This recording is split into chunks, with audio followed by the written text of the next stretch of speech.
Okay. So I'll call the meeting to order. Before we get started, let's introduce everyone on this meeting.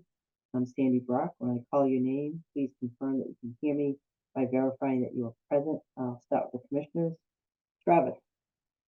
I'm here. Thank you. Jonathan. I'm here. Thank you.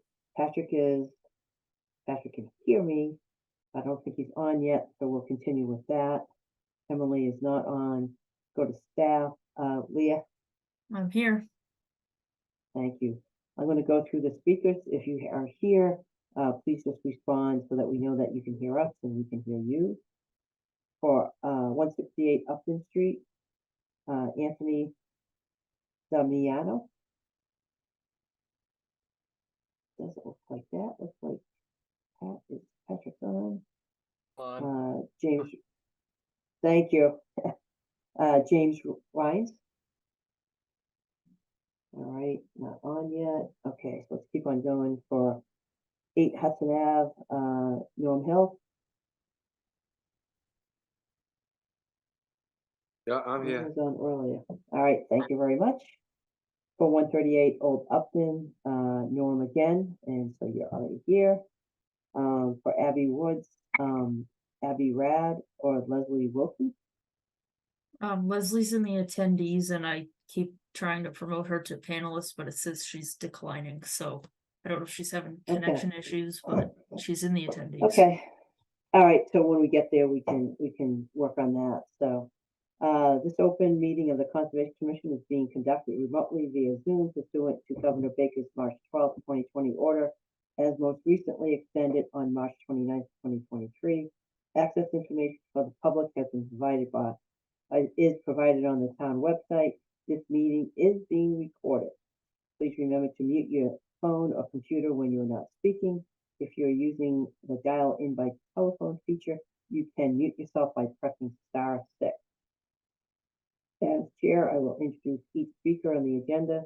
Please note that you will not have screen sharing privileges, but staff can display any visuals for your queue. After speakers conclude their remarks, I will invite each commissioner to provide any comments, questions, or motions. After commissioners have spoken, I will allow public comments to be spoken by participants. Participants must raise their hand using the raise hand feature by clicking on the hand icon at the bottom right of the Zoom menu bar to indicate that you would like to speak. If you're using a dial-in by telephone feature, press *9 to raise your hand and *6 to unmute when you are called upon. Participants who raise their hand will be recognized one at a time and will be promoted to speak. Public comments will be followed by commission and applicant responses. Finally, each vote taken will be conducted by a roll call vote. As a reminder, the commission is concerned with state and town wetlands and stormwater regulations. Concerns outside of this purview need to be addressed to the appropriate board. For example, road conditions must be addressed with the select board and traffic concerns must be addressed with the planning board. Okay. All right, seeing that it's 7:10, is there any action items that we could take up? The first one should be quick. Okay, for the use of authorization? Yes, so 46 Brigham Hill Road is the Lake Ripple boat ramp, and we were contacted by the USDA Forestry Service. They want to conduct an urban tree survey there. I think the project kind of assigns them parcels at random, so this one's a little odd, but it came up in their system as one to survey. So it would just be one employee with one vehicle during the day conducting that survey on our conservation land at the boat ramp. Okay. Sounds do we get an opportunity to get a copy of that survey? I can certainly sure. ask. Yeah, just curious. I'm not looking for anything in particular. Just it would be nice to have that if you're on the land. So we need a motion on this, correct? Yes. Yeah. Okay. Can I have a motion to grant authorization for the USDA Forest to do a tree survey at 46 Brigham Hill Road? Sure. I'll move to approve the land usage at 46 Brigham Hill Road for the USDA Forest Service. Second? Second. All right, there you go, Patrick. Do a roll call vote. Patrick, Yes. Jonathan, Yes. Travis, Yes. I am also a yes. So Leah, that passes. And just for the commission members knowing that Jan is not on tonight, so Leah's is the only person doing both controls and then helping us out. So we just need to be a little bit aware of that. Think we do the certificate of compliance? Yeah, we should be able to. 109 Creeper Hill Road, is Feedback Earth. They had permits from us, for the expansion of their operations, into an additional building that they built. They are done with that project. They did give us an as-built plan, and they are renting a sweeper that they keep on site, because they did have a couple issues, with sediment in the roadway, so that is still there. Otherwise, they've satisfied all their conditions, and I recommend issuing the COC.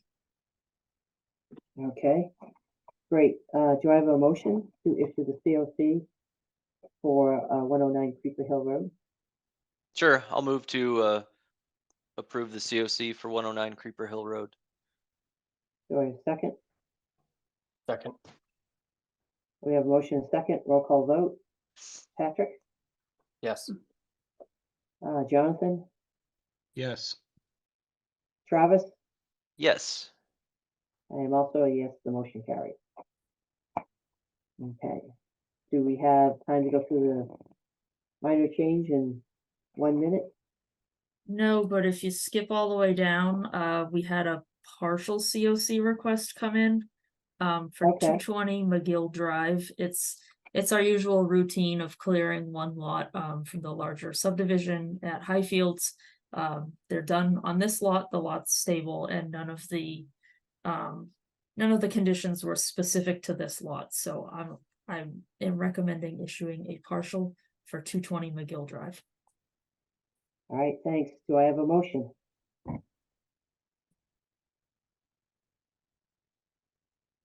Move to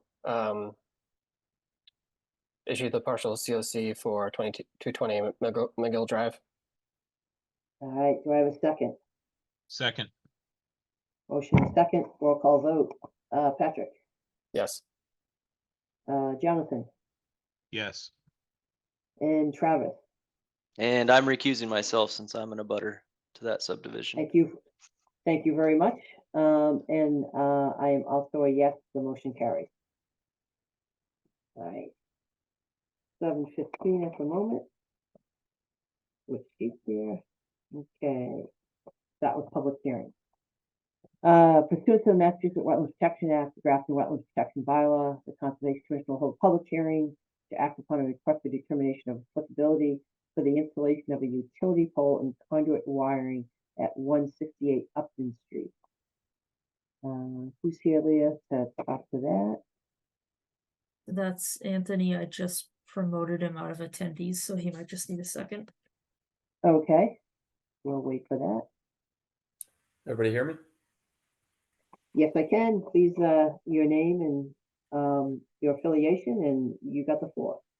Sure thing. This is Anthony Damiano with GZA Geoenvironmental here this evening on behalf of National Grid, Mass Electric for this work on Grafton Street. Oh, great. Thank you so much for that share. Work is only on the western side of the street at the condo, along the condo driveway there. Pole 75-2 is a new pole to be placed across from pole 75, which is located on the east side of the street, and that will help support a new alignment for the existing distribution line. You can see pole 74 up to the north there. So there's a line that runs across over the street there. But the real reason to install that pole is to continue service to that neighborhood and replace an existing failed underground conduit cable, which currently runs underneath that driveway to the south. And to replace that, they are proposing this line that's in yellow that extends from pole 75-2 along the driveway and then underneath up to the north, and connects back in to the system. Impacts involved will be that pole, a little tough to see at this scale, but that pole is located outside of the BVW, delineated with flag series A 1 through 10, and an anchor that's located right on that boundary line. That's that orange hexagon there next to the pole. That's just going to be a screw anchor about 10 inches long, driven in to support that pole attached to a guy wire. And the trench that will be required, less than a foot wide, I'm told, but no more than 2 to 3 feet if necessary, wide. And there are a couple trees located in that area, located outside of the road right-of-way in gray there. 2 trees that will have to be removed, including their stumps, located within that 100-foot buffer zone. And so Jan recommended we present this evening for that work. It is routine maintenance. A truck with a screw-mounted auger will pull up to the site along that driveway and be able to conduct the pole installation, as well as that trench work. No other impacts to BVW are required. No access required within BVW. And I believe that's it. Buffers were included there to show where that work is located. I can answer any questions. All right, thank you. I'll go around to the commissioners first. I'll start with Pat.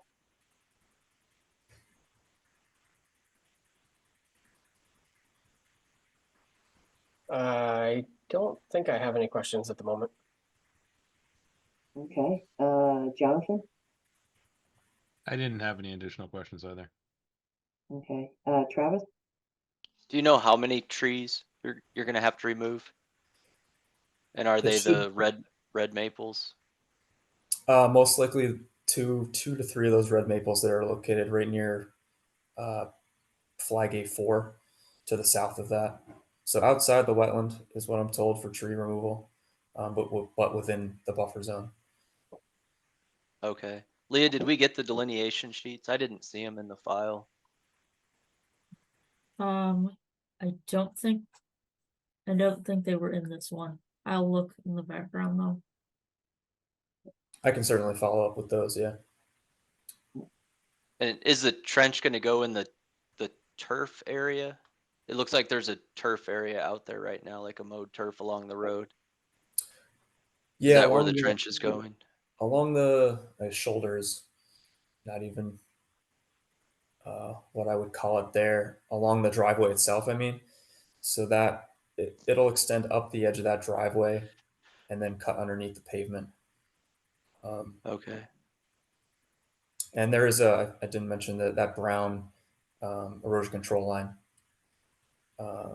to insulate that BVW line. Okay, and then my last question was about the erosion control. The report mentioned something like erosion control measures can be installed if necessary. And maybe this, Leah, is one of your recommendations, but I was just curious what would constitute if necessary. Mm-hmm. Yeah. In terms of the trench, if that had to be right up against that wetland line, or even up where the slope is a little bit steeper, up the driveway. That's a slope as you go up into the parking lot there. But we had planned on installing them after talking with Jan, so that Okay, is that is the current plan. all right, that's it, Sandy. Okay, Leah, just want to bring up the plan real quick. Yeah, And Leah, you caught this, but also just as an FYI, when the plan pops up, the first red line is the 25-foot no disturb. So, which you have actually requested, waiver from, so that's fine. I just want to let the rest of the commission that green line is the 100-foot and the red line is the 25-foot. It doesn't really change what you're requesting. It just means that, you're also requesting a waiver. That's yeah. really all the question. Yeah, that's really all the questions, or really the only thing I wanted to point out. Leah, you want to kind of go through your findings and your recommendations for special conditions? or, so I have one question to the applicant would be, do you anticipate needing to do any dewatering just because of the proximity to the wetland and having to dig a trench? Not anticipated. They it's not very deep. I know we are close to that wetland line, but no, we don't anticipate needing it. But we certainly could if we needed to. Okay, and sometimes you guys have like standard details for those kinds of things, so maybe if you could just give us the one that you would use if you were going to, and we can just condition that we get a copy of that. Okay. And the other thing I had was for the commission, which was DEP weighed in and just said that the commission should weigh the extent of tree removal and earthwork in light of, like, does it need to be an NOI or should it be an RDA? So I just wanted to have you guys weigh in on that. Okay, and just to kind of, on that point there, just to ask Anthony that, is this going to be a direct buried conduit or is it going to be a duct bank? What was the second part? Sorry. Is it going to be a encased concrete duct bank or is it just a direct buried conduit? It will be concrete encased. I do have that Okay. detail All right. as well. The only reason, yeah, and the only reason I ask that is that will make the trench a little bit wider. It won't really make it that much deeper. It also just takes longer to dig. So if you're getting some water into the trench, if you're putting a direct buried conduit, it'll be pretty quick to put in. But with a poured in place concrete duct bank, it will just take longer. It doesn't change anything materially, but it prolongs the time it takes to construct it, which if you have seepage of water in there because of proximity to the wetland, you may just get a little bit more water than you anticipate. That's all. Sure. Sandy, just a quick, if this is a concrete encased duct bank, it'd be helpful to have that detail. But also, usually concrete encased duct banks, at least from my experience, are often earth formed. So Yep. in a wetland area, are you going to use an earth form, meaning just the excavation size, or are you going to actually excavate wider than that to put in outside formwork to cast that as a rectangular duct bank?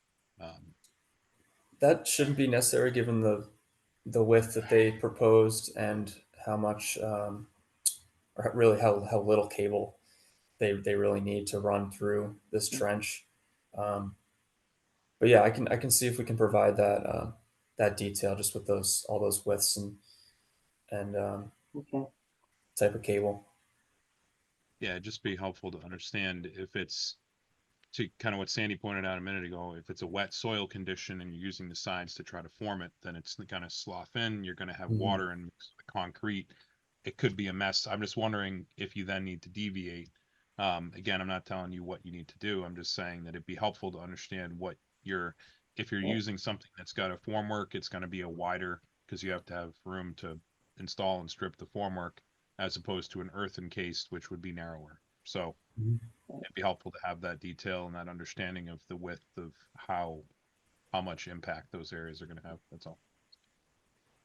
And that kind of leads me to one of the things that Leah just mentioned was DEP was saying, you know, based on the tree removal and stumping and earthwork, is an NOI needed. If we're talking about 2 trees and a single type of feed into this complex at 168 Upton, I don't see a need for a full NOI. I don't think we're going to get anything different in that. So just to quickly check with the commission, does anyone have any other kind of opinions on DEP's comment? Because what we'd like to do is probably provide a finding on why we're not requesting the NOI. Travis? Can we limit the tree clearing to like less than 4 trees over 6 dBH or something like that? They're saying, yeah, they're saying they only need 2.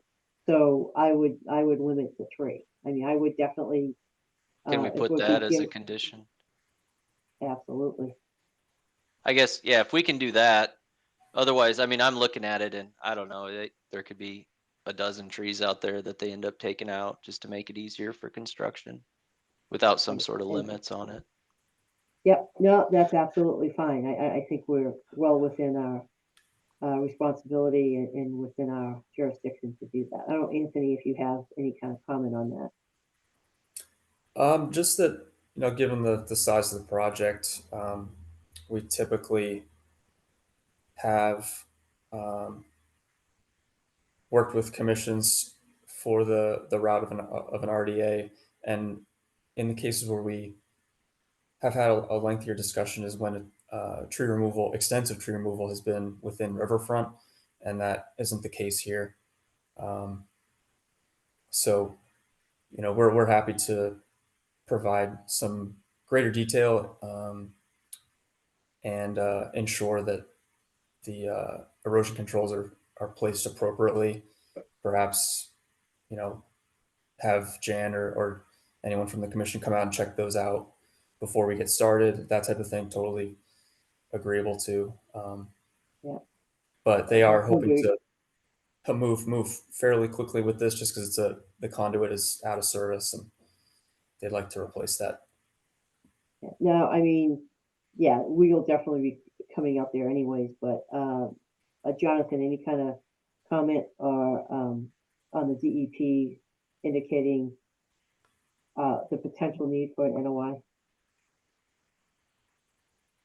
I wouldn't say I've got any questions, but I agree with your take, Sandy, that it doesn't seem to hit that. At least that's what I interpreted, just as your take. But Okay, and I it do is, agree but with yeah. Patrick. I'm sorry, I do agree with Travis to understand, is there something that we need to stipulate as a maximum, or is that something that Jan and Leah would control in the field? So I guess that's the only question. And that's more for You the know, commission, Leah. Yeah, I think, and again, Leah can chime in on this, if they're saying they're gonna take 2 trees down, and like what Travis was saying, maybe we say a maximum of 3 trees down, or something, just to give a number so we don't turn around and that whole length is taken back. That's the only thing we're trying to avoid, I think. So, Patrick, any other kind of comments? No, share the same sentiment that we Okay. just discussed. That's totally So reasonable. Lee, okay, so Lee, is that enough information just to do a finding that the commission found that the extent of tree removal and proposed work outside of the, outside of the wetlands, but within close proximity, is relatively minimal. I don't want to say minimal, is relatively small and is appropriate for an RDA. Yeah, Okay. As far as your special conditions go, you talk about, erosion control shall be installed, which we've already kind of chatted about, and the applicant has indicated. Another special condition is no equipment, machinery beyond erosion control line, and excess material shall be removed from the site. you have no room on the site to really leave it there anyway. That wouldn't be within very close proximity to the wetland. Does any of the other commissioners have anything else to add or any other option other than the tree limit that we talked about? So Travis, Nope, nothing else. okay, thank you. Jonathan, The material excavated from the duck bank, is that gonna be, so again, I'm sorry if I missed this, is that gonna be stockpiled on site and used on site, or is that all gonna get removed from the site? And do we have to take any special care with that stockpile? And again, I'm sorry if I missed that. That was said. yeah, so, no, that's fine. Leah suggested that any excess material be removed from the site. And then if there is material to be put back in the trench, they need to manage that. Okay. No other questions? Uh, about that? great, Missed that. thank you. Patrick, anything else? No, nothing else for me. Leah, anything else to add to that?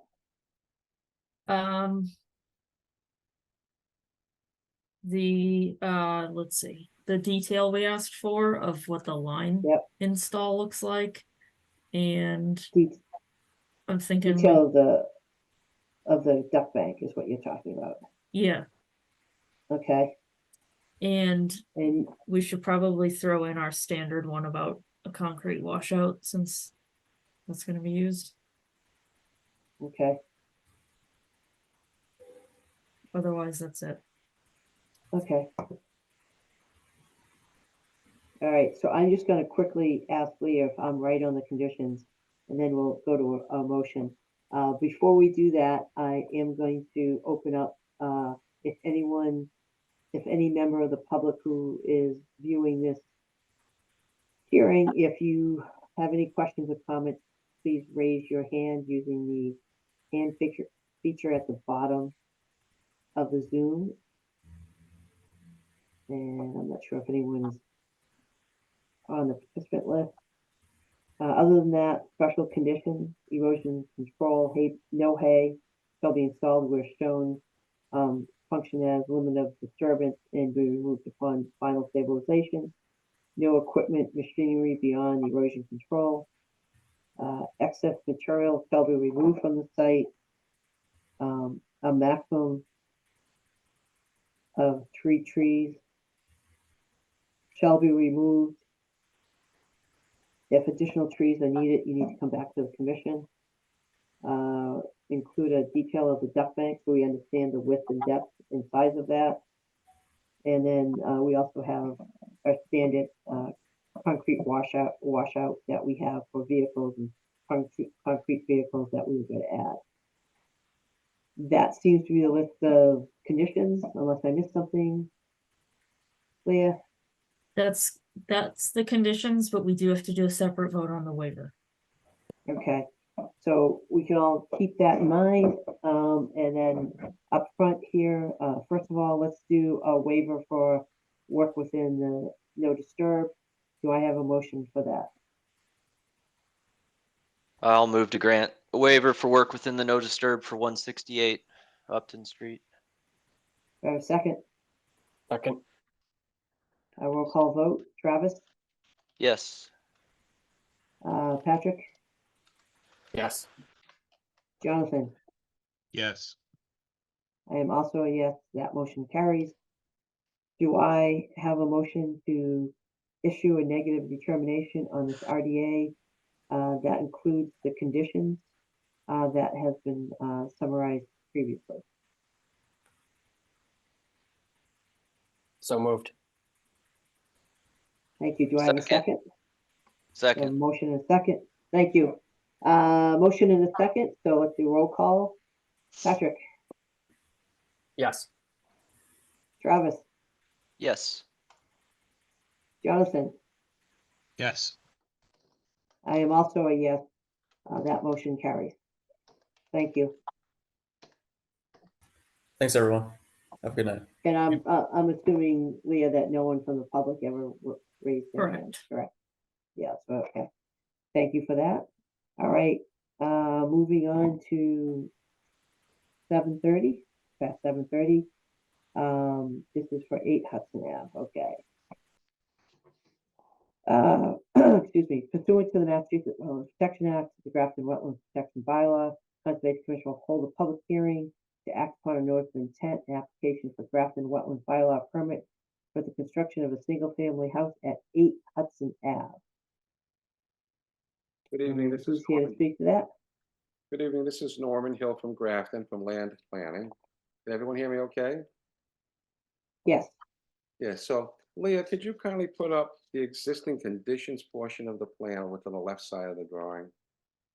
Yeah, so I'd like to start with the existing conditions. This is a difficult site. I don't expect the board to vote on this tonight. But let me walk you through what's going on. First, there's existing conditions. At the northern end of the property is a river. It flows along that property line, goes under that 30-inch culvert under Hudson Ave. Everyone see that river? And then next to that river is BVW.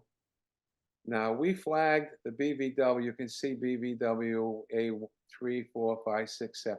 That goes right through the middle of what is currently lawn. So most of that BVW is currently lawn. The people just mowed it. Groundwater is probably down about 6 inches deep most of the year. Based on our soil borings and soil types, that's definitely BVW below those flags. Even though it's currently all lawn, it's got to be returned to BVW, and our new plan will return all that to BVW. Now, this existing house, you can see number 3 there, it has a cesspool somewhere. We couldn't find any information on where it is or what it is or if it's ever been inspected, but there's a cesspool there somewhere. It's not connected to town sewer, and there's a well out behind the house. Now, the entire lot is in the riverfront area. You can see the 100-foot riverfront. Most of the existing house is in the 100-foot, and then the 200-foot just about covers the entire lot. So the lot's 37.7 square feet in the area. The entire 37.7 are in the riverfront zone. So that's a quick overview of the existing lot. Now, Lee, if you could scroll over to the right side of the drawing. So what we're proposing is to let that lawn area grow back to BVW, and then we're proposing plantings in what will become your 25-foot no disturb zone. So we're not proposing to have the final project be in the 25 no disturb zone, but we are going to have to do some construction in that zone in order to remove the portion of the house in the 25 no disturb, and in order to do the plantings. So we're going to plant that entire 25-foot no disturb zone. And so that 25-foot plus the existing BVW plus the river, that'll all be preserved based on the new drawing that we're looking at here. So I'd like to talk about impervious lot coverage. So we're not proposing to increase the impervious lot coverage, not by 1 square foot. So the existing house and driveway square footage match the existing house and driveway. There's a much longer driveway to the existing house, and we've shortened up the driveway. The new driveway is about half as long. So there's not 1 square foot of increase in impervious area. Riverfront calculations on this lot, it's really bizarre. The existing lot, over 95% of the existing lot is altered in the riverfront area.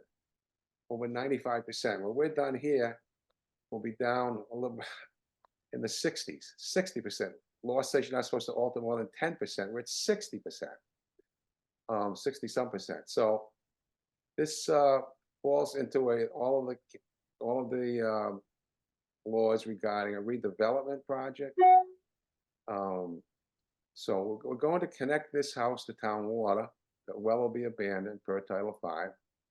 We're going to put a new septic system on this lot. So we tested it up in the southern portion of the lot, as far from the river as we could get. We tested in the southern corner of the lot. We have good soils for a septic system, and we're going to put the house where I've shown and then pump uphill to that septic system. Now, there are also wetlands across the street. We're more than the septic is more than 50 feet from the wetlands across the street. But the septic is in the 200-foot riverfront. The house is half in the 100, half in the 200. It's very unusual for me to be making statements like this. So you're gonna have to give this one a long, hard look. But I can't see trying to remodel the existing house. That would probably be of greater upset. It would be in the 25-foot no disturb. It would be a lot of things worse than this. But we're hoping the board would consider this. You're probably going to want to get Arthur Allen involved. He got involved across the river at number 4 Hudson. You recall we went through 4 Hudson about 6 months ago.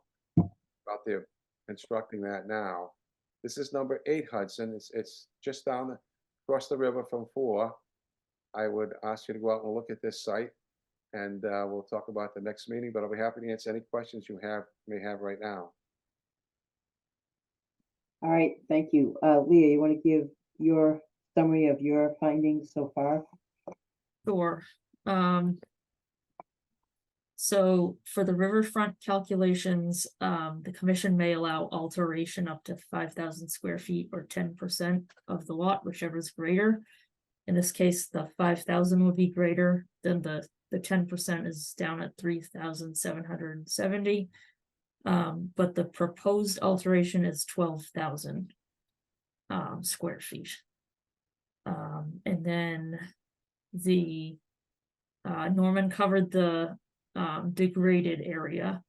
So the area of proposed work shall not exceed the amount of degraded area, which I believe he meets that one, but does not meet the previous 5,000 square feet or 10%. If you wanted to talk further on the breakdown of degraded and altered and all those terms and all that math, we can go to Art for feedback on that as well. Another comment I had is that the lot doesn't appear to meet our contiguous upland requirement because it has it's an odd lot shape. If you see here on the locus map. Yep. And so the wetland kind of cuts it off right at that pinch point. And I did a rough calculation on GIS, and the contiguous upland down here where the house and the septic are proposed was about 12,000 square feet.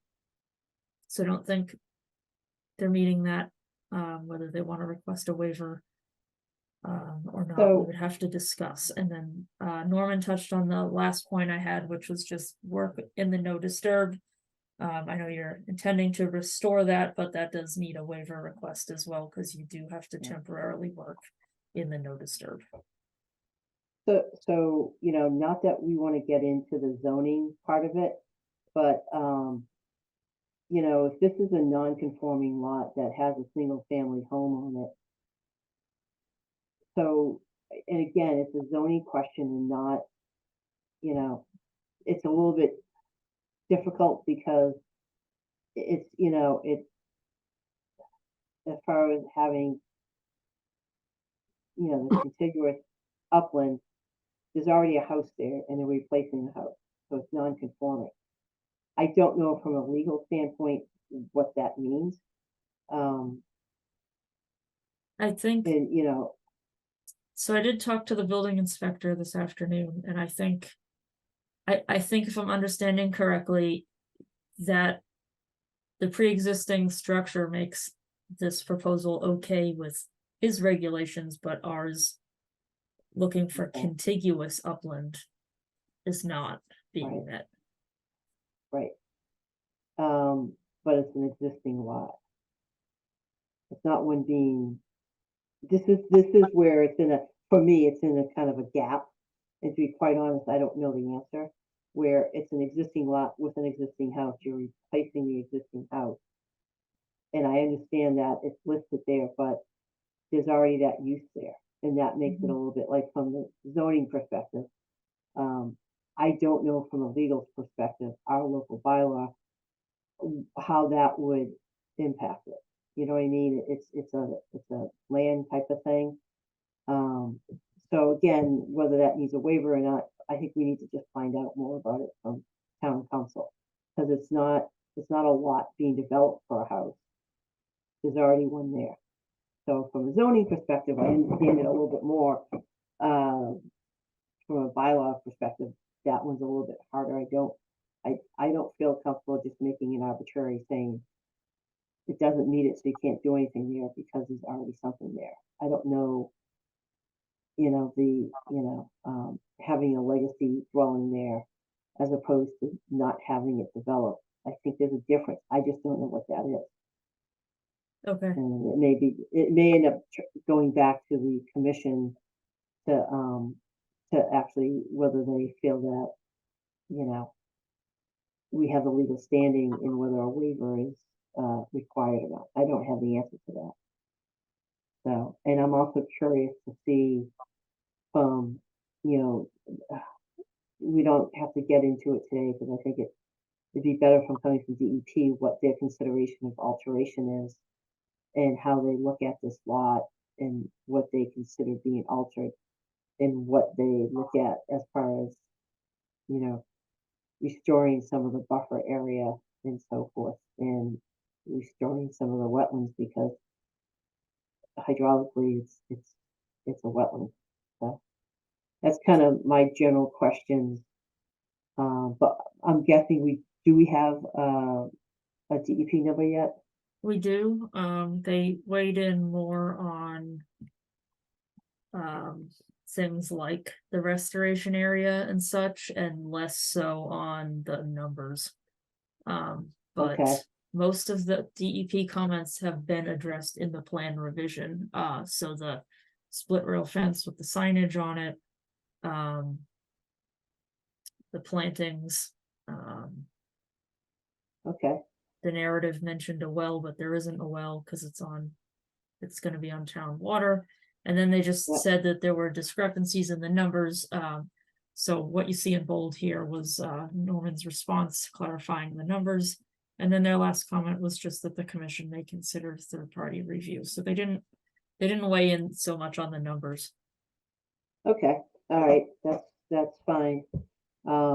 And then we can talk in a minute about having Art get involved because it's a little challenging and it's more complicated just because there's already a house there and already the use there. So let me go around the commission to see if anyone else has any questions. I think there's a lot more to come on this. Travis, any other specific questions? Leah, can you upload the delineation report? I couldn't find it in the file. Yeah. The street view shows a lot of, looks like purple loosestrife growing pretty close to the property. So yeah, I'd just like to take a look at the delineation and agree with the discussion so far about getting Art involved, especially with the riverfront. That's it. Sounds good. Anything else? All right, thank you. Jonathan, anything else? No, I don't have any questions. And Patrick, anything? No, nothing else. My only thoughts were kind of along what you already discussed. Okay. So obviously, I'll open it now up to the public. If anyone has any comments or questions, please feel free to raise your hand and you'll be called upon. We'll kind of continue talking for a little bit to see if anyone does raise their hand who wants to participate. So, Norm, per your kind of already said, you're gonna be requesting a continuance. Yeah, we need to get some more information on this. And you had also mentioned getting Art involved as a peer review. I think that would be very helpful in a lot of ways, just so that the commission has that support, plus we have moving forward more definitive on what the conditions are and requirements are. So. Anyone from the public? Go ahead, Norm. I was just gonna say, I will apply for the waivers that Leah mentioned in this coming week. And I will be requesting a continuance for at least 2 weeks. Maybe we should Okay. request a continuance for 4 weeks to give Arthur time to look at this and his report. It's up to you, but that would be appreciated. Yeah, I would think a 4-week continuance require, two meeting continuance request. Okay. All right. Since we don't really have any more comments on this and that I think we do need a lot more information just to figure this out and where we stand. Anything else, Leah, at this time? No, no one's raised their hand from the public. I did put the data sheets in there for you, Travis. It starts around page 21. And 2 meetings from now is May 7th. That'd be fine. All right, so do I have a motion to continue the hearing to May 7th? I'll move to continue the hearing to May 7th. Do I have a second? Second, Motion and second, roll call vote. Patrick, yes. Travis, Yes. Jonathan, Yes. I am also a yes. And so the motion carries. Thank you. So see you on May 7th. Okay. You're welcome. All right, so as far as continuances, Leah, just go in order. Sure. Okay, just the FYI, so I'll read it in a moment, but 136 Old Upton is gonna be up next, so just a question to Patrick, if you sign the Mullen form. Yep. Okay, clearing that up before I go on. Let me put the cat down. Okay. Okay, pursuant to the Massachusetts Wetlands Protection Act and the Grafton Wetlands Protection Bylaw, Conservation Commission will hold a public hearing via Zoom to act upon a notice of intent, the application for Grafton Wetlands Bylaw permit for the construction of a single-family house at 136 Upton Road. And who's here to speak to that? Good evening, this is Norman Hill again. So Okay, we talked about this at the last meeting and I went over the project. And since that last meeting, Leah contacted me and asked if it'd be okay to have Arthur Allen confirm the wetland line. And we're fine with that. I got a message that Arthur had built, quoted 1,300 for this review, and I believe my client has authorized that. I don't know if my client has brought the check in yet, Leah. Has my client brought the check into the 1,300 yet? Yes, I don't- have. Yes, I have. I did it today. Oh, okay. Yeah, I got the paperwork yesterday from the town of Grafton. And then I dropped off a check this morning around 9:30. So Arthur will probably need a week or two to get us his report. I'm quite certain he'll agree with our wetland line, but we'll have to wait to hear from him. So we'll probably request a continuance tonight till the next meeting. okay. Anything else, Leah, that you want to talk about tonight?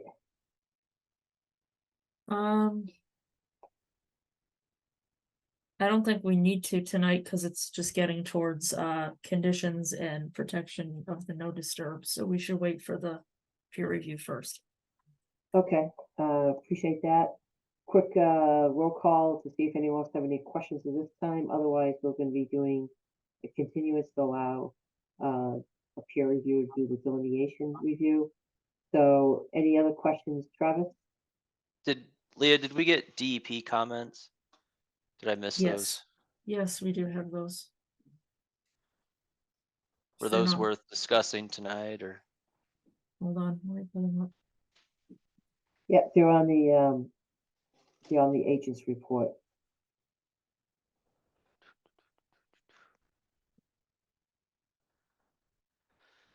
Oh, Want me to this is read Old through 'em, Upton. Leah? 'Cause I This gotta- is Old Upton, not Upton. Yeah, So the first one was the deed reference was there incorrect, they but are. that's been corrected. Second one is saying to confirm the delineation, which we're gonna do. And the third one is talking about protection of the resource Okay. areas in perpetuity.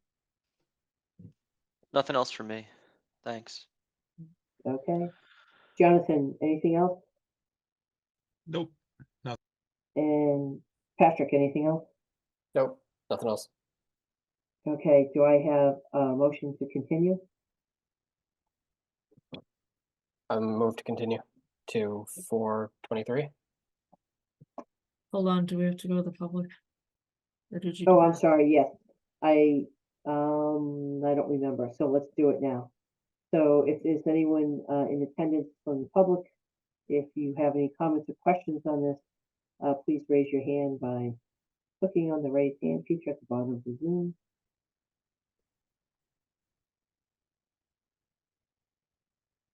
And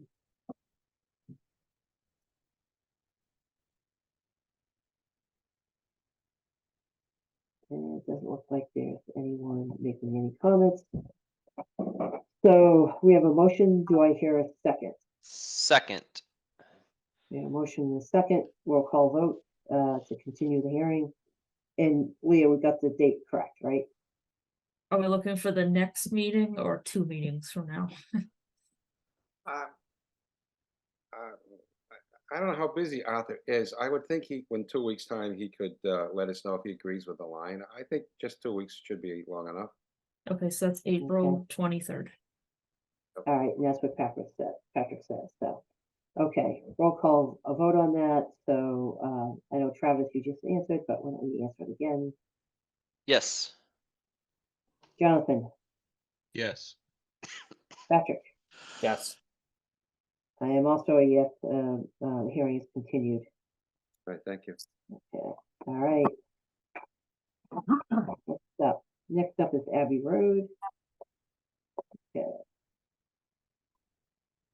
All right, pursuant to Massachusetts Wetlands Protection Act, the draft stormwater management bylaw, Grafton Wetlands Protection bylaw, and Grafton Conservation Commission for the public hearing to act upon notice of intent, application for Grafton stormwater bylaw permit, and application for Grafton Wetlands bylaw permit for the construction of a residential subdivision at 18 Carroll Road. Who is in attendance that would like to speak to this?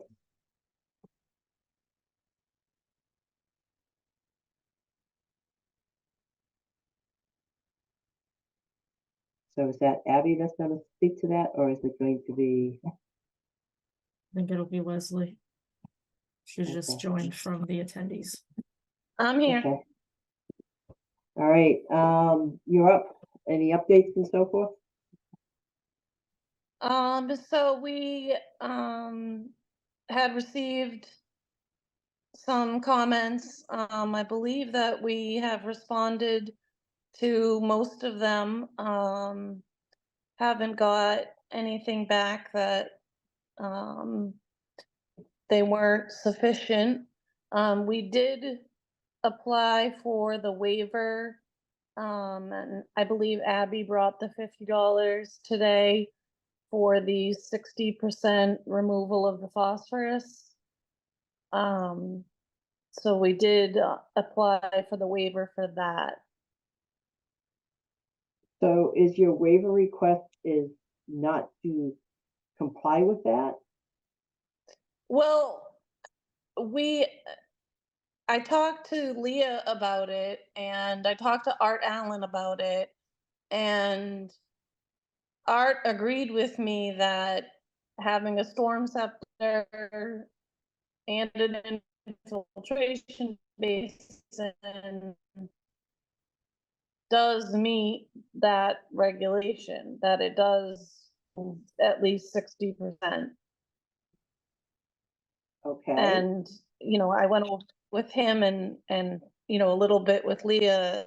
I don't, never had to do that on another project. And Leah did send me the document, but it's 75 pages long, and I just didn't know, like, if it could be like broke down to like what part of that document I needed to do. So we just went and did the waiver. So I would say you need a waiver so that you're not in compliance. What we were asking for the calculations, which is extremely simple. And you may not have experience with it, but it's very simple.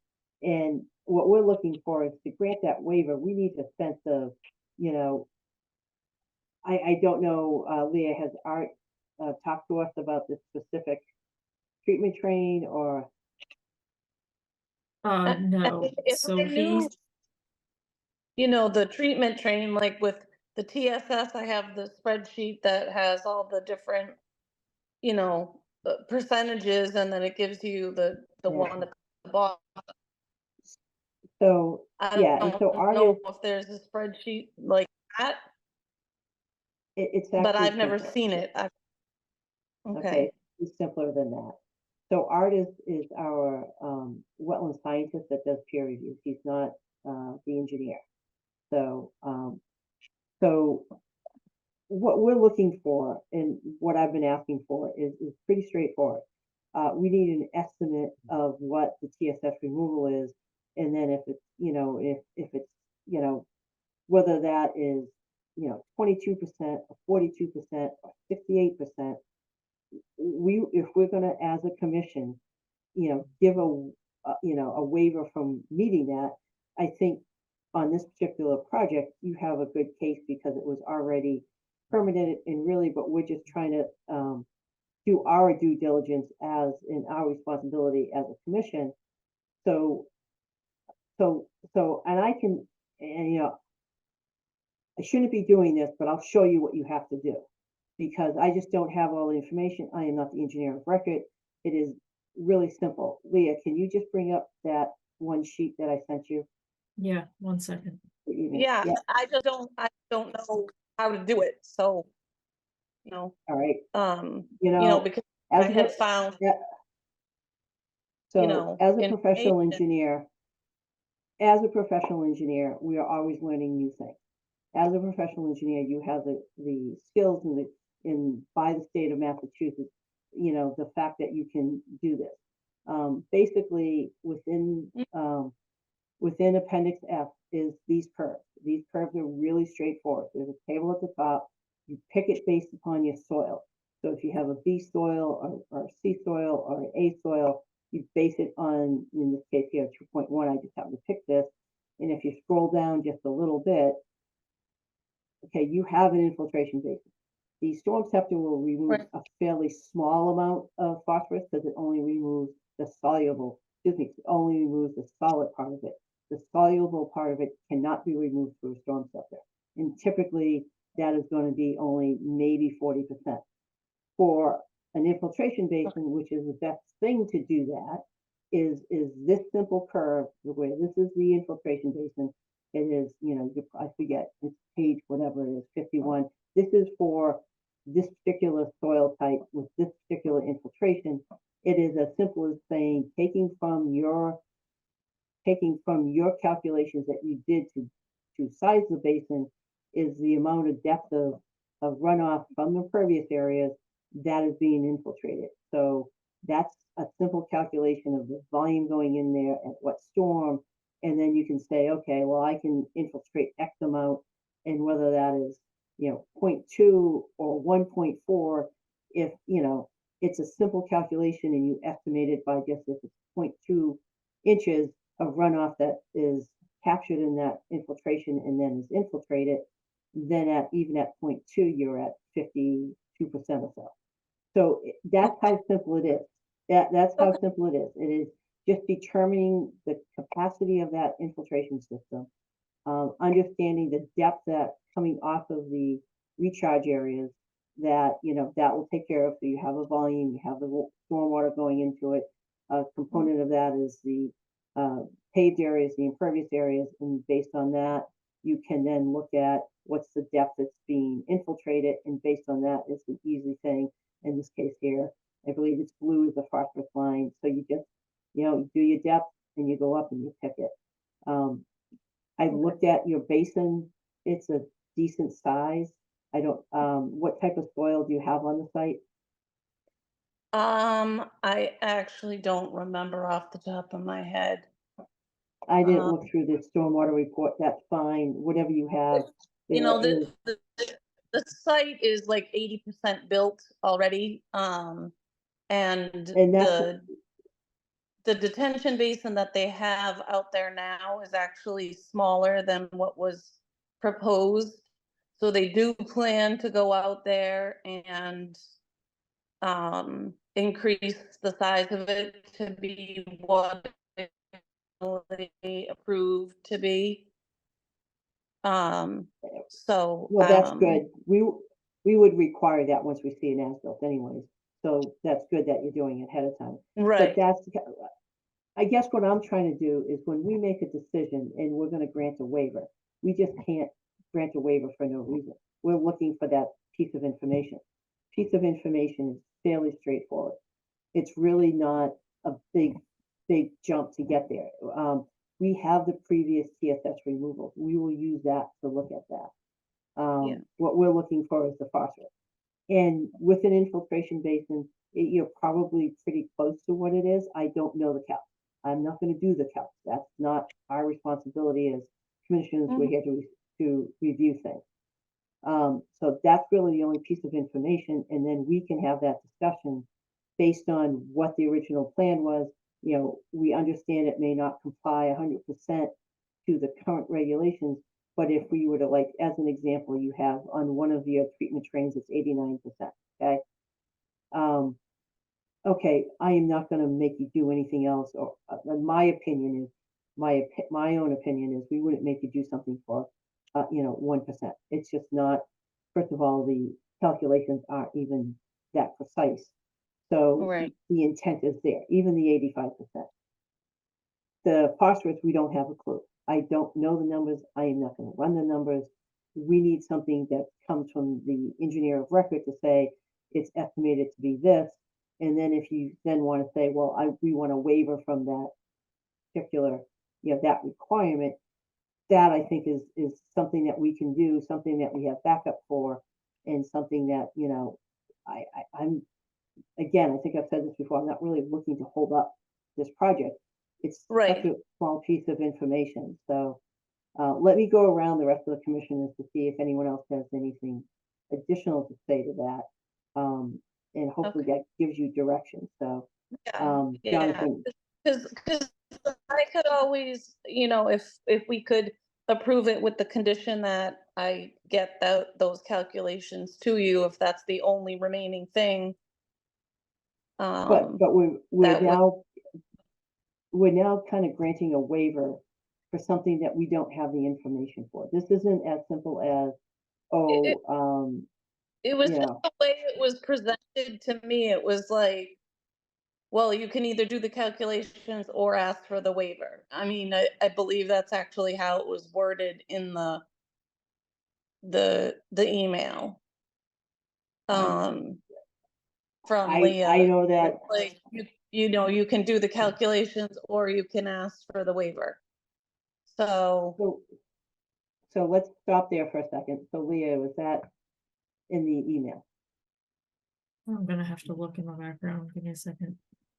Yep, yeah, and I thought, the direction we gave at the last public hearing was pretty straightforward. There's lots of I seminars out there I on wasn't MS4 there. and, They told me I didn't need to at the meeting, so I wasn't at the last meeting. okay. That's fine, you have your own opinion, and your own, I'm at meetings, but when my boss tells me do not go to the meeting, that's fine. This is, to me, is a small thing. yeah. To be, a professional civil engineering in Massachusetts, the MS4 has been in place for years, if not It is decades. a new item, and I have no problem learning it and Okay, figuring out how to do it. I just It- the way it's it an was easy, worded yeah, to me was, if you if you're you can ask for a waiver if you're don't have. I said yeah. I was So busy and I didn't have a lot of time to try to figure it out. So, And so I, let's you know, take a Leah step back from responded there. that. Well, I'll just. Okay, so I am not gonna get into communication and so forth. I know what I said at the last meeting, okay? So this is fairly straightforward. I've been a civil engineer for 30 years. I have tremendous amount of experience. I have gone through all the changes in the different regulations. It's my responsibility as a professional engineer to keep up on those. And yes, we are always learning new something. If you Mhm. haven't done this before, it's easy. I guess that's where I'm having the stumbling, is that this is not a big lift and it's something very easy that we're trying to get this particular notice of intent off of our plate. It's really Right. not that difficult. So, so that's really, you're asking us to just, we're trying to give you the opportunity to come up with the reasons why we can approve this notice of intent to an order of conditions, because it is this kind of strange little circumstances where it did expire. And you're in this, and and we don't control, and we don't prompt people to renew their, to get extensions. That's up to the applicant. So, as far as that happening, it's happened, it's done. So let's try to get out of this. And we've been trying to give you that path to it, but you've put us into to me personally, in my opinion, a more difficult position, because now you're just asking us to waive everything instead of being able to say, listen, we did it under this, and actually our stormwater isn't bad. We had it exceeded the previous requirements, and now it's close to it, but it's not it. And then we could make a determination based on that. So let me go around to the other commissioners and see if they have anything else to add to this. So Jonathan, anything to add or any other questions around this? No, Okay. Travis? I don't have anything to add, but do agree and appreciate your feedback on this issue, Sandy. Patrick? I'm ineligible to vote on this one, I think, but no. Oh, you're correct. Yes, thank you. Thank you for reminding me. So, but, to the applicant, I'm trying to give you the path to get out of this. And the reason I'm doing that is because I don't think there's a reason why we should not issue it. I think we need to have, for our own records, is to have the backup for it, so that if anyone asks us, we can say, this is why we did it. I And agree. so that's, yeah. All right. Do you want one more shot at this? Yes, please. Okay. Leah, anything to add? No, I don't. We do have to go to the public, and Okay, that's all I have. Beyond that, it Okay. would be conditions. There is Okay. no way to close it on with that as a condition, that I give that backup information. so here's the problem with doing that, and this is due process. So if we condition it, and we condition a lot of things, but when we condition not having specific facts of certain things, it makes it hard if it comes back and you come back and you say, well, we really don't have any infiltration, and it's 10%, and then maybe we'd want to say something else. I'm trying to think of a way. I mean, the only way I could condition it is that you would come back, and the only thing is, if You it know- doesn't meet it, then you would have to update and revise your whole system to comply with the 60%. I don't think Right. you want that. I think that with the infiltration basin and the storm scepter, even though the storm scepter, even just gives a little bit, with the infiltration basin being of a decent size, I think that, it should, if it's, if it's that, And that may be true, but I don't have those numbers in front of me. And I thought I had given you enough information at the last hearing to, well, I wasn't there. I was told not to go to the meeting, so I wasn't there. I Okay. apologize. I don't But remember that. I remember you were at one of the meetings, and unfortunately you were remoting in because, you weren't able to have a camera on and so forth, because of your, mother was ill. So I understood that was, yeah, but, you know, that's kind of where I'm at. We're not asking for a lot here. I mean, that's the bottom line. Yeah, and I have Mhm. no problem doing the calculations out and figuring that out for you. So, to be fair, what I'll do is I'll go around the commission and let other commissioners weigh in on whether, you know, setting up a condition is something they want to, you know, consider. I don't want to be the only one, you know, um, directing what the whole commission does. So, Jonathan, do you have any kind of comments on that or any suggestions on a condition that would work? No, I agree with what you said, Sandy. I don't think it makes sense to write a condition about something that we don't have the information to waive, I guess, is really the root of it. So, I think we Yeah. need that information first. They need to do the due diligence, and then we can decide what that condition is. I don't think we can Yeah. properly do that until we have the information. So, All right. That's- Thank you. Travis? Yeah, I feel like we've had a similar discussion for 3 to 4 hearings now, so I'm also not comfortable conditioning it. So Okay. agree with Jonathan and what you said, Sandy. All right. Patrick? Do you want me to comment on, on this?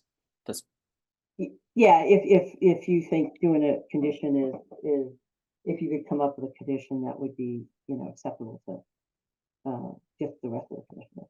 yeah, no, I'm on this same page as everyone. All right, so, going back to the applicant, now it's your choice, okay? We can't, as a commission, and again, we try to follow, you know, the guidance and the requirements under the law, is that we can't direct you to do a continuance. You have to request it. Bottom line is, and I'll be upfront about it, if you say you want to close the hearing, then we'll make our findings based on the information in front of us now. And, you know, we don't feel like we have all the information. So it's up Right. to you whether you require continuance. And, you know, that's up to you now. So I'm gonna, you know, I will open this up to the public if anyone is online, and if you have any comments or questions on this, please raise your hand.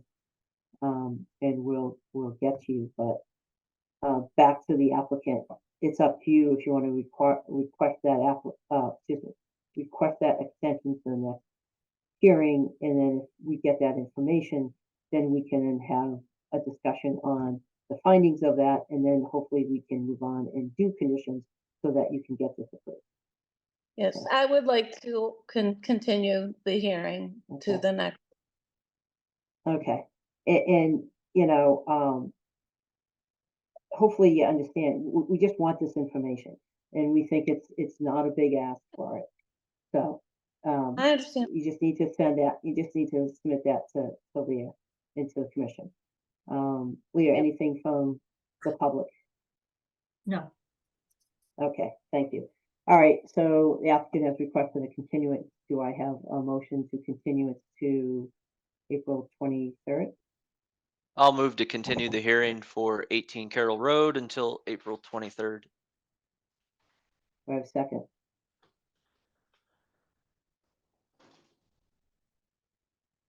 Second? Second, Thank you. Sorry. Roll call vote, no problem. Roll call vote, Jonathan, yes. Travis, Yes. Patrick, and you can't vote on this, correct? Correct. Thank you. I am also a yes, so we'll continue to the next meeting, so hopefully, we can have this wrapped up the next hearing, and if you have questions, please reach out to our staff. All Okay, right, thank thank you very much. All right, Leah, what else is left as far as action items? third one down, minor change request. Okay.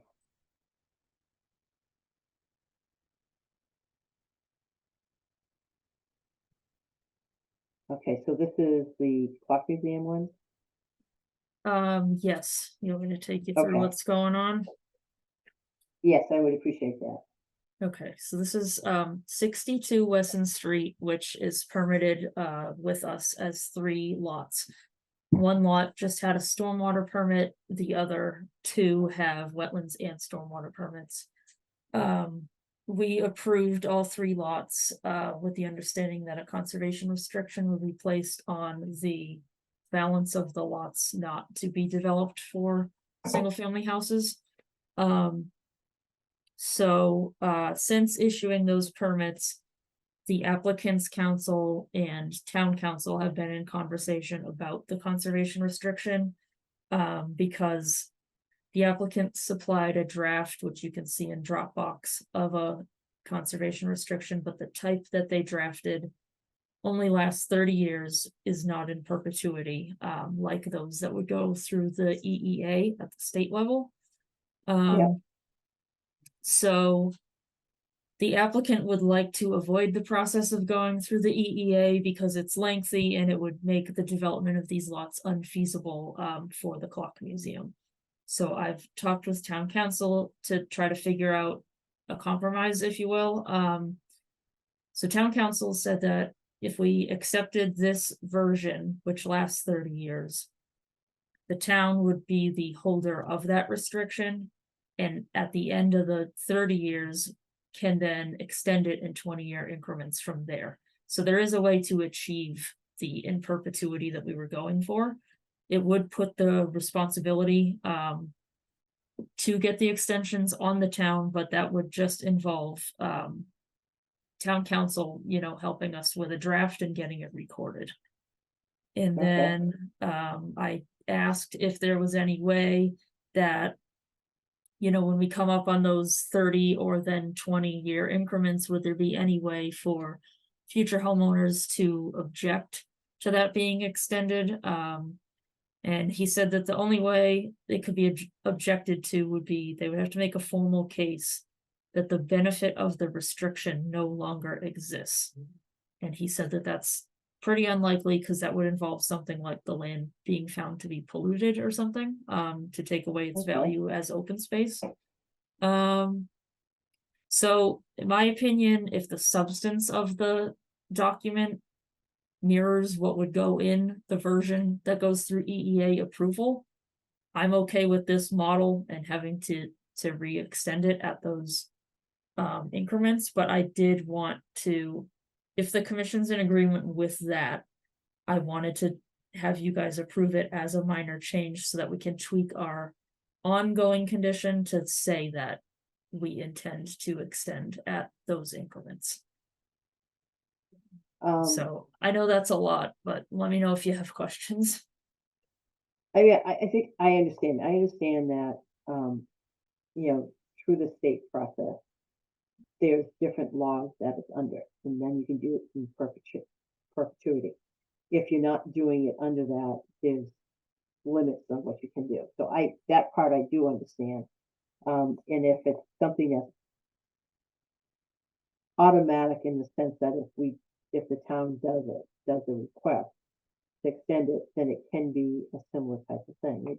The risk is that in 30 years, the town and everyone's in a different place and it doesn't get done. Well, there won't be a house that's there for 20 years or 30 years, but that responsibility is on us. The town benefits from doing it, so I don't see a big reason why that wouldn't be an issue. It's just that we have that responsibility. So I'm curious what the other commissioners, what their opinions on something like this is. So you're lined up. So Travis. So Leah, would the town have to re-vote on it every 20 years? No, I don't think so. I think it's just a new extension document is drafted through town council and recorded against the Who- deed.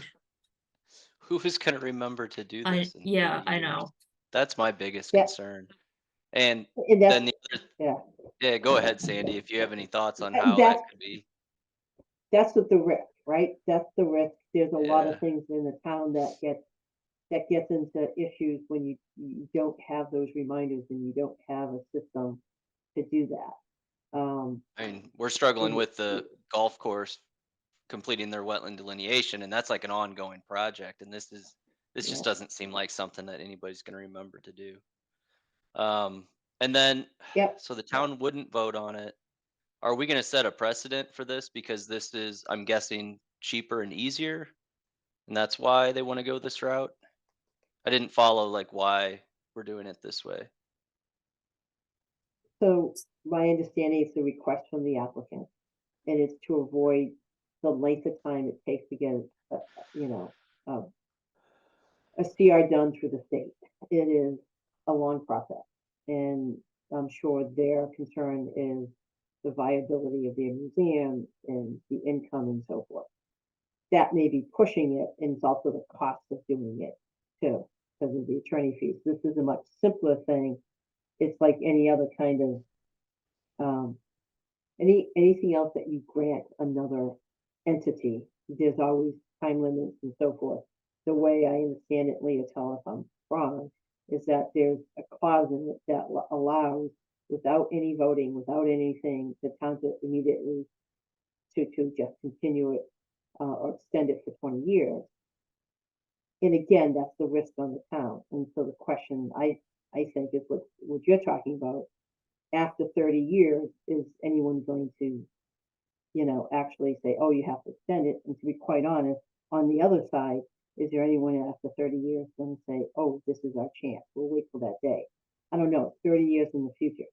At my age, 30 years looks very different to someone at your age. So, so again, it's really a perspective on that. And it's about whether we, as, the commission is willing to take that risk of it being lost in the weeds for 30 years. So that is the key question. And so, how many acres is it, Leah? I don't remember off the top of my head, but I will just throw out there that if you guys would like me to go back to council with questions, like I can verify that we don't have to re-vote each time. I believe that's my understanding, but I can confirm that. If you have other questions, we don't have to act on it tonight. We can come Okay. back around to it. I wanted to know thoughts, basically. Yeah, I guess Yeah, that's my thought is who's going to know in 30 years? If I'm on the commission yeah. when I'm in my late 70s, God help me. But I will remember if I'm still here in 30 Yeah. years. But that is a good question, and ask the attorney what mechanisms for something like this is usually done. Is there, I mean, this is not, I mean, I've heard of these before, so not that I've really been involved with them. So there's got to be some mechanism, maybe understanding that risk a little bit more and how that is. And, but this is good information, so. Can you Jonathan, just- anything? Go ahead. Can you just clarify what you said? You started to say something about a mechanism, but your microphone is Oh. terrible. I unfortunately, this was brand new. I'm gonna have to buy a new one. Is there any kind of mechanisms that can be set up?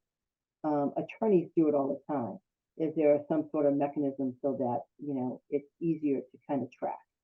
Okay, And yeah. I'm wondering if they have, If a they have way an to do idea. that. I don't know. Yeah, okay, got it.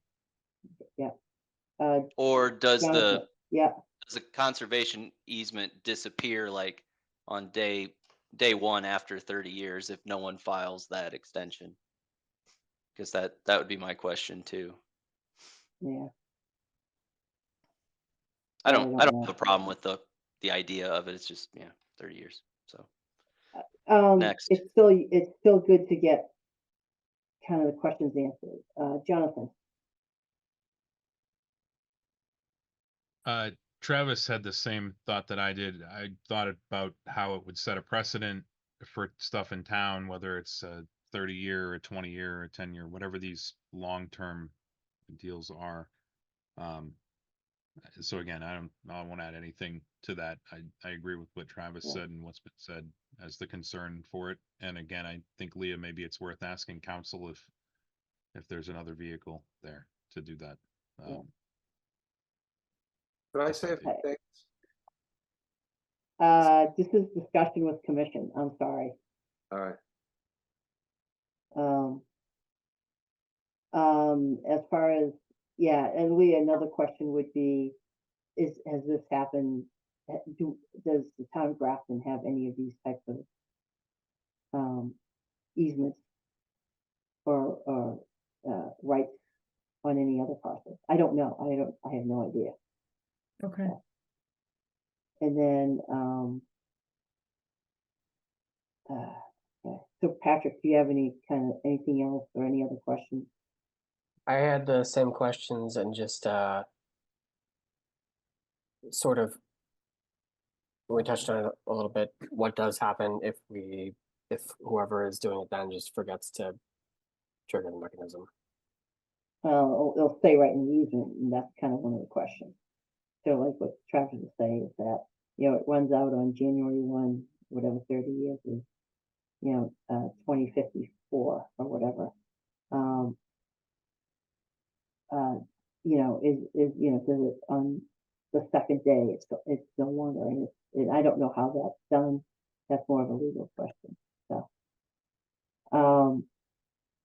So, Norm, I understand that you were the one, this is your project and so forth. This is more of a commission type of discussion. If you have information to provide, but not opinions to provide, happy to find if you have information. I mean, I don't, I'm sure there's a lot of reasons the Clock Museum is trying to do this, but we're trying to just keep it to the facts. So, Yes, what I wanted to say was, we did a plan that's on record at the Registry of Deeds, and it shows the meets and bounds and area of this restriction area.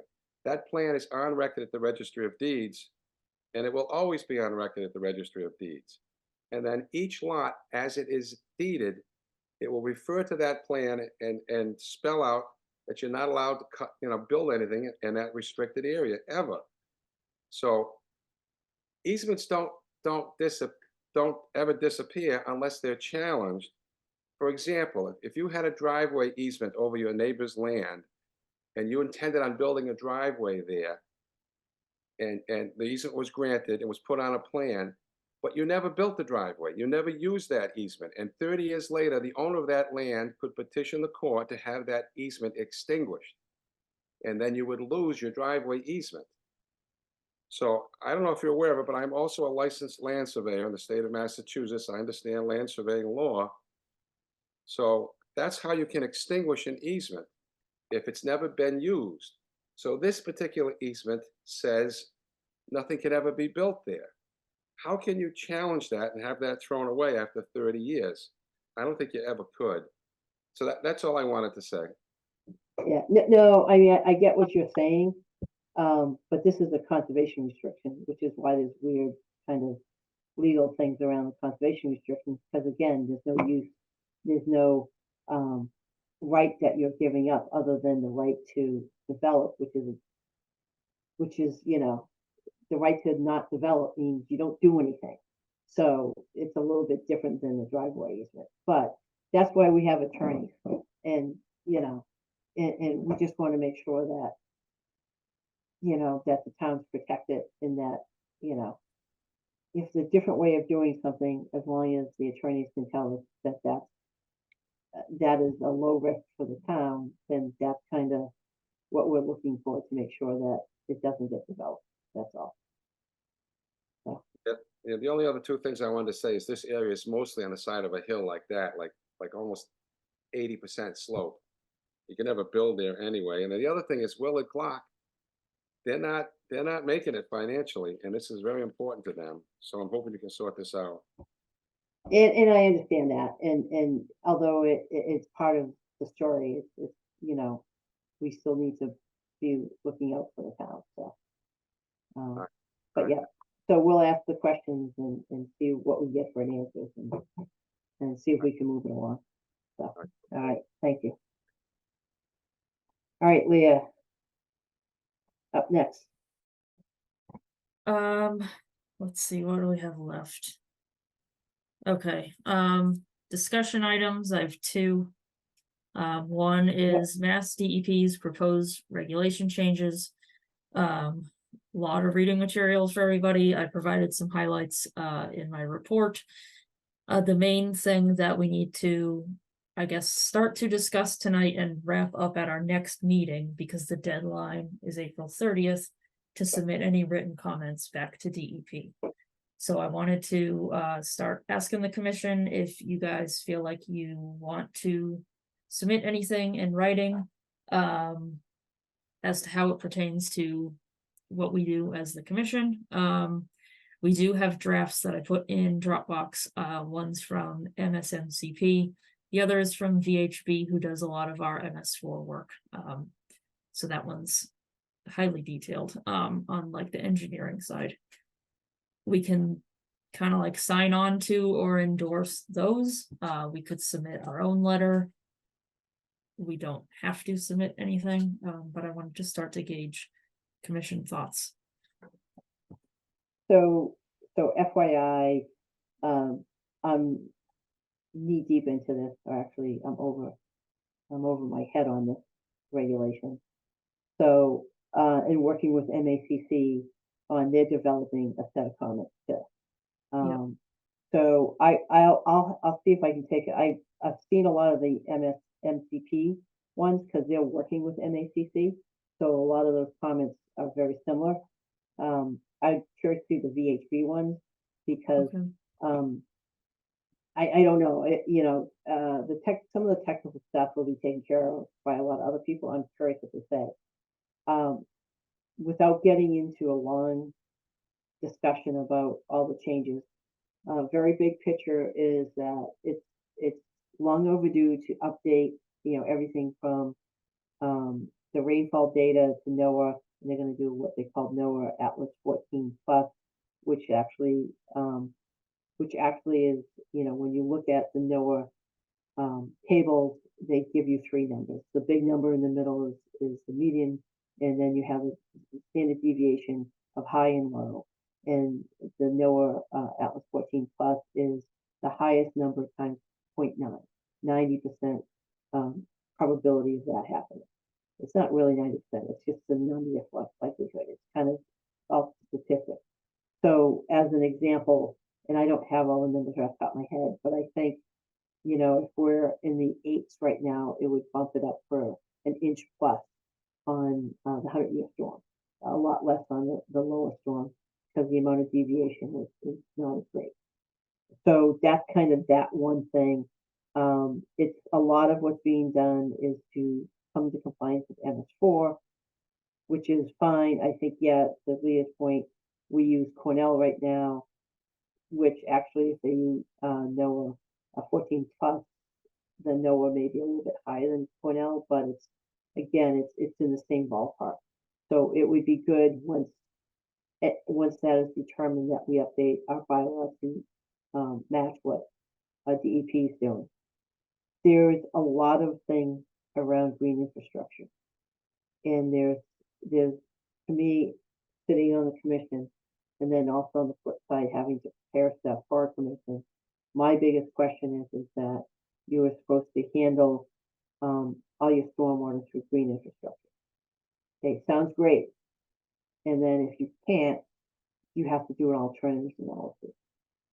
The problem with doing that is that, say I'm working on a site, whatever. Let's say you're working on the new high school site and you're doing that, and that 80% of your site you can do through green infrastructure. You always, most likely you may have an area either because of slope, because of soils, or something else. You can't do green infrastructure in that area. So my biggest question is you're going to push on to the conservation commissioners having to go through almost every single NOI that's submitted. There's going to be an alternatives analysis on why the whole site can't be green infrastructure. There's no wiggle room. It's 100%.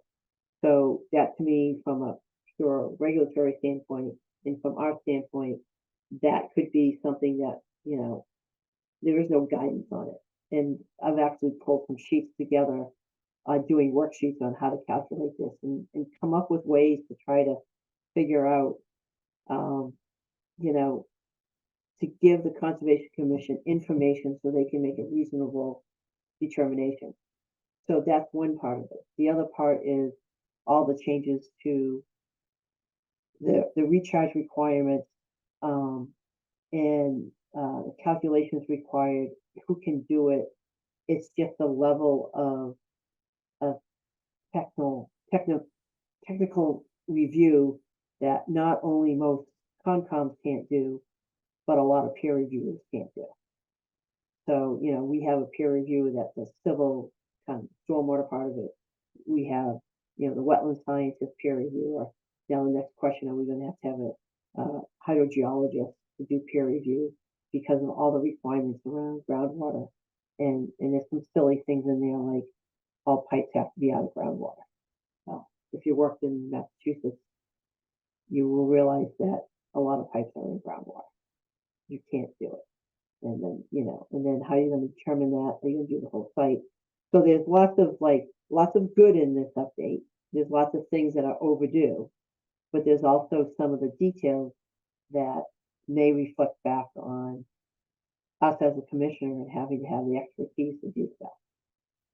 It's a challenge. So as far as, doing comments and stuff, from my perspective, using MSMCP or MACC, those are likely places. And you're going to have to tell me, I know what the organization is, but I never remember what MSMCP.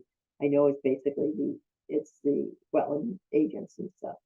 Yeah, Agents, right? Right, it's Massachusetts Society of Municipal Conservation Professionals. It's the staff Okay. version of MACC, basically. Right. So, and they've been working with MACC to come up with all those type of things. So there's potentially a lot of challenges, and they're taking a lot of very highly technical things and pushing the decision making. We all know how well riverfront and that alternative analysis works. Think of that for alternative analysis for green infrastructure, where they give even less guidance. And I look at that as you're not going to be able to do stuff 100% of the time unless you have plans. But if someone comes in and the only part they can't do because it's sloped the wrong way, and it's 90%, or is that meeting the intent of the regulations? There's none of that type of guidance, and I think that's going to be a challenge for all the conservation commissions. And then there's other things like that I don't fully understand is they say that economic reasons really aren't supposed to play into it. Does that mean every new building will have to have a green roof? Because that's what, there's a lot of those type of things. And I welcome anyone to jump into the 400 pages, updates and handbook.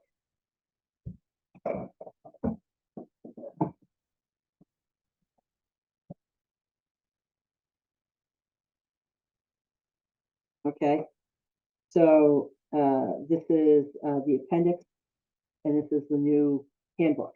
So this is over 400, and that's not even the regulation. So have fun with it.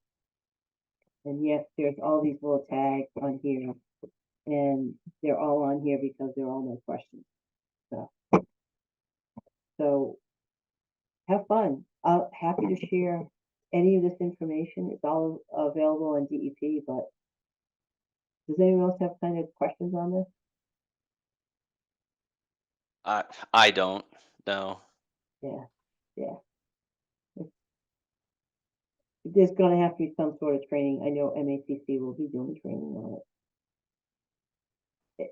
Surprisingly, the regulations are being updated, but they're not as extensive as the stormwater handbook. Stormwater handbook is all new. It's but everything is tough. And I know that the comments are due. DEP is expecting thousands of comments based on, they've been having what they call, office hours. And yeah, they've gotten a lot of feedback and their understanding of some of the details may be either hard to administer through the local Concom, and then you have the consultant side going like, well, what are we supposed to do? How are we supposed to do this? And can you provide us more guidance? So that's why I abbreviated. I could speak for about 3 hours on this if you want, but I don't really feel like it. Any other specific questions on any of the changes or,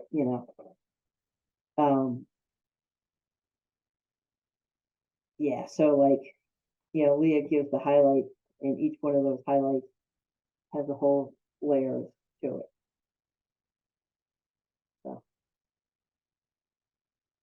So Leah, are you looking for guidance on whether or not we sign on to comments or submit our own? Or if you feel like, if you feel like it's covered by other folks' letters, we don't have to submit comments, but. So I guess it's a twofold question. Do we want to contribute comments and then the second part is, do we want to contribute our own or be like endorsing someone else's? And like Sandy said, there's also the MACC one forthcoming. Yeah, I have to look at it this week. Yeah, I'm supposed to look at the stormwater section. I don't have a also strong understand- opinion on that. Yeah, I mean, if anything, it would be to endorse MACC and MSMCP just because they're really representing Concom. I don't suggest trying to come up with our own Okay. comments, I would want to say, a letter endorsing those and just saying, our concern is the burden that's being placed on Conservation Commission, and the highly technical aspects of it without a lot of guidance. Something really simple. It's like, I would actually even start the letter just, saying, we appreciate these updates. We understand, they've been in the works for a while. We look forward to these updates, those type of things. Because in general, it does cover a lot of things that needed to be changed. It's just got a lot of extra stuff in there, so. And that would work for me. Leah, if you got that. Yeah. I can draft something and maybe if you get a chance, Sandy, to check out the VHB one before our next meeting and you can just Yeah, let me know if there's Yeah. anything you want to pull out of that. Otherwise, I think that one will probably be sent on behalf of like at the staff level of our MS4 team. Maybe we'll send that one. But and that's fine. Yeah, let me know what you think of that one. I'll take a look at that and just understand that, like, some of the meetings I've attended it's multiple consultants and we're all working together. Because our big thing is, how do we document this?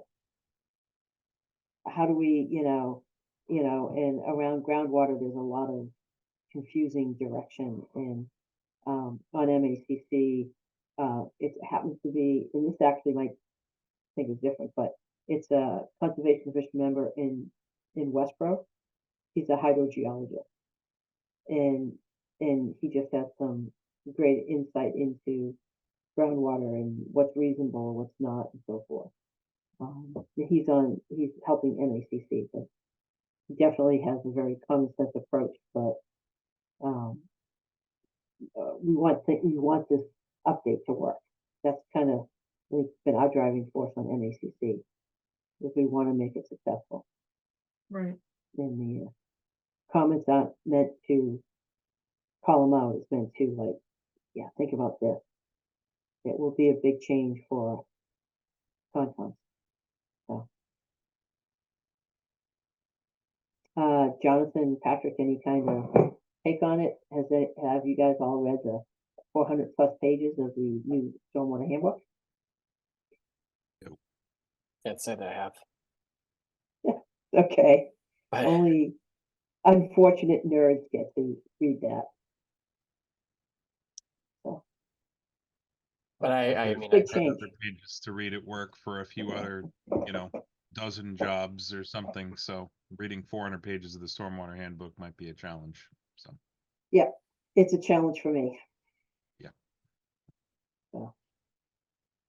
But. Okay. Is that enough direction, Leah, for right now? You can Yeah. circulate kind of just a cover letter and endorse MACC and MSMCP letters in their recommendation. Sure. And just that our concern is, enforcement and understanding the technical requirements to enforce it, so forth. Okay. If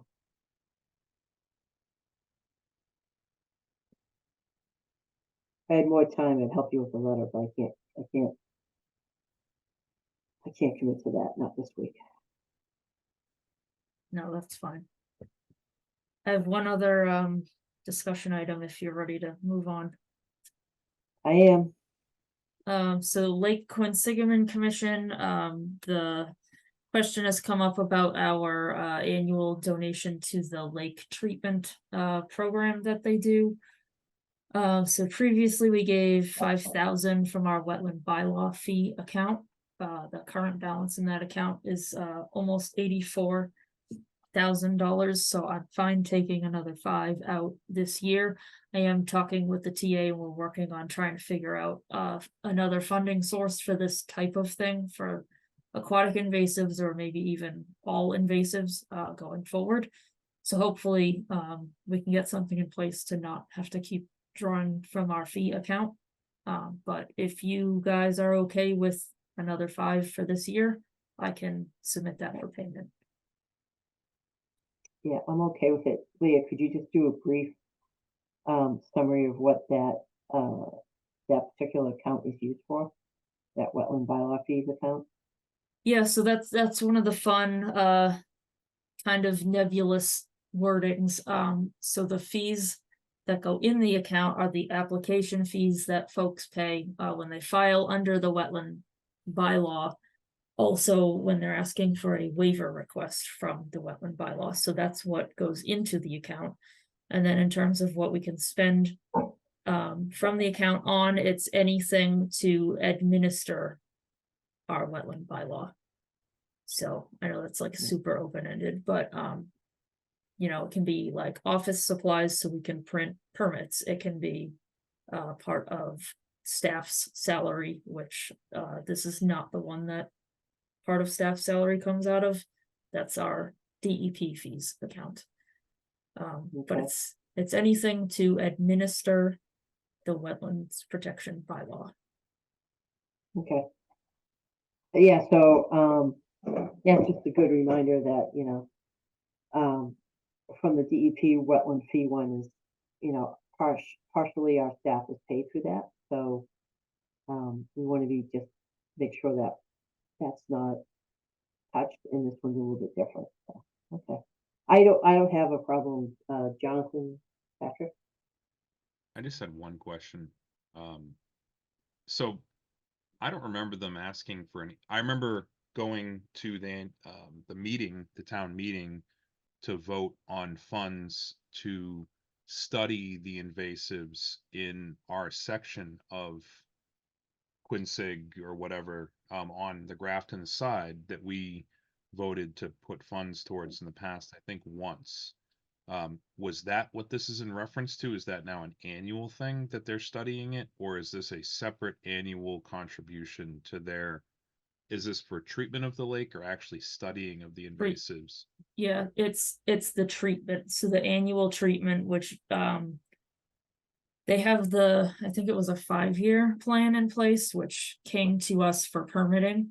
So it's whatever action items are implemented each year. The biggest one everyone always knows about is drawdown, but there's also like herbicides and things like that.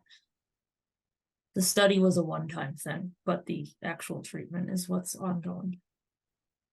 Okay. No other questions.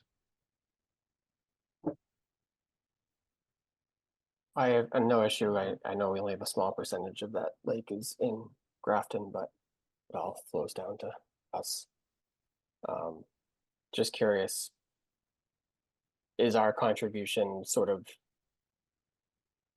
prorated against the size of? I the- believe so, yeah. Okay, just curious. But no other issues from my end. Leah, do you need any kind of vote on that, or are you just looking for discussion? I think I'm all set. Okay, sounds good.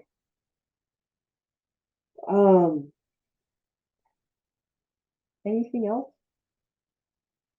Just a couple updates real quick on the open space side of things. If any of you guys follow us on Facebook, we have the map that Jan put together up for Merriam Road. That was our first one. We also blazed that trail, and DPW built us a kiosk for that property. So you'll see all that out there if you go visit Merriam Road Conservation Area.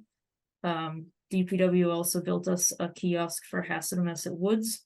So those two, along with that Hennessy got one, could be a year ago now. We have three. And Jan's working on Pell Farm and Great Meadow trail maps. Hopefully have those out this week. And Just curious, how is she getting the data? so we walked all the trail map. trails together last summer and fall. She had an app on her phone. I don't know which one. And then she pulls the file from the app on her phone to her desktop GIS. Okay, yeah, there's a lot of apps out there, and sometimes they're pretty good, and sometimes they're not. And yeah, and so, and again, it's just like with any of the GPS or the handheld GPS, there's all these different levels. So, we just got a new handheld GPS that is really good, but it's basically a mini iPad with basically a receiver on it, so it's a lot more accurate and so forth. So there's those type of things, might be something good to try to do some checks and stuff, but not, not looking for the town to buy it or anything like that. I think we could get people to donate time and stuff. But the walking app, there's a lot done, and there's actually a lot of websites that have them already mapped. So yeah, so there's a lot of information out there on the trail. Yeah, we wanted to put together, the official set from the town's perspective so that we're not dumping folks onto private property, because a lot of what's Yeah, crowdsourced just leads folks anywhere and everywhere. So if we're the caretakers yeah. of the land, I feel we should be putting out an official set that keeps people as Right. safe as we possibly can. right, and that's why I was just thinking having something a little bit more accurate might be helpful, but then again, it's just, I wish I could say I could just have, folks volunteer for my company to do it, but I don't know if that would go over. Because literally you just walk and take readings, and it's really easy. Yeah. It's the same as the phone, except for just a lot more accurate. That's all. Yep. But whatever.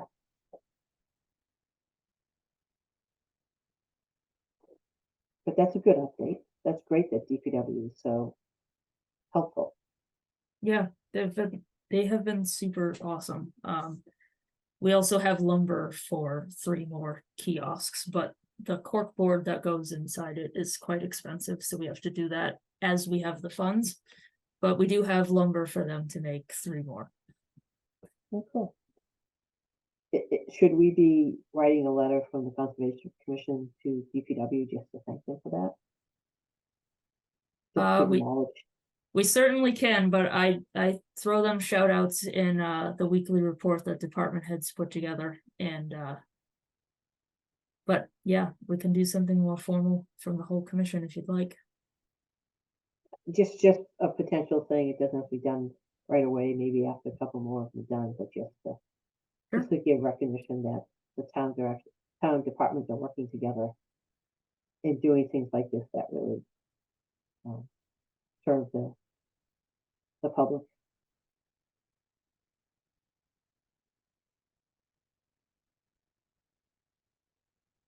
Is that about it?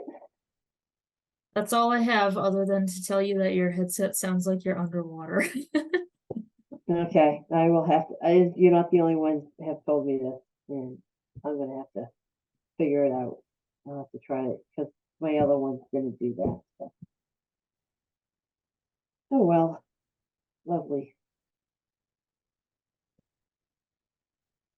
All right. Motion to adjourn. That's what I was waiting for. Who's gonna second Second. that? All those in favor? Aye. Aye. I just didn't think I will call. I thought it'd be quicker to just do it. All those in favor. All right.